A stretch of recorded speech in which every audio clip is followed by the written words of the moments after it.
Welcome to this Solid Edge podcast, bringing you quick and easy tips and tricks from the experts.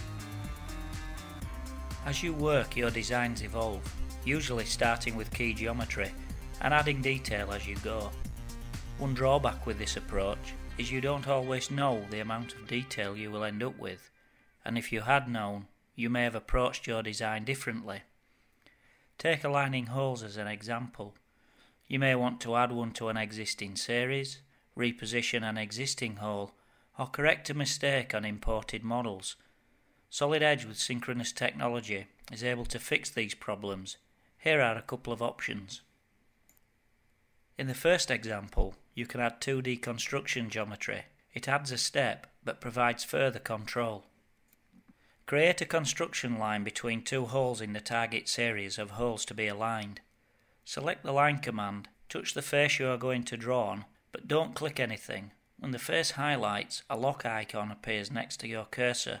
Press F3 on your keyboard to lock the drawing plane. Now, infer the centre of the first hole by touching its perimeter. Click and do the same for the other hole to accurately draw a 2D line between them. I'll add a point along the line to move the hole to. Select the hole and pick the plane on the steering wheel. This is the disc-shaped object in the centre of the steering wheel, to move the hole freely on the plane rather than along an axis. You can select the midpoint if that's your final location, but select the point added earlier if you want an arbitrary position. Use dimensions for precise control. If you just want to quickly reposition a hole, here's another way to align them, done entirely using the steering wheel. I'll select the hole to be moved to start the process, and then reposition the steering wheel using its origin to the centre of one of the holes in the target pattern. I'll reorient the steering wheel by shift-clicking the primary bearing and select another hole in the target pattern to set the correct orientation.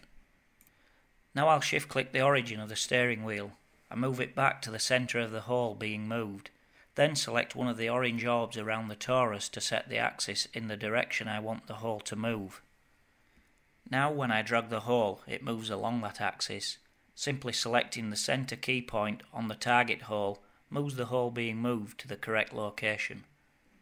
Choose whichever way suits your workflow, but these techniques allow you to progress your design without backward steps and let you correct imported data.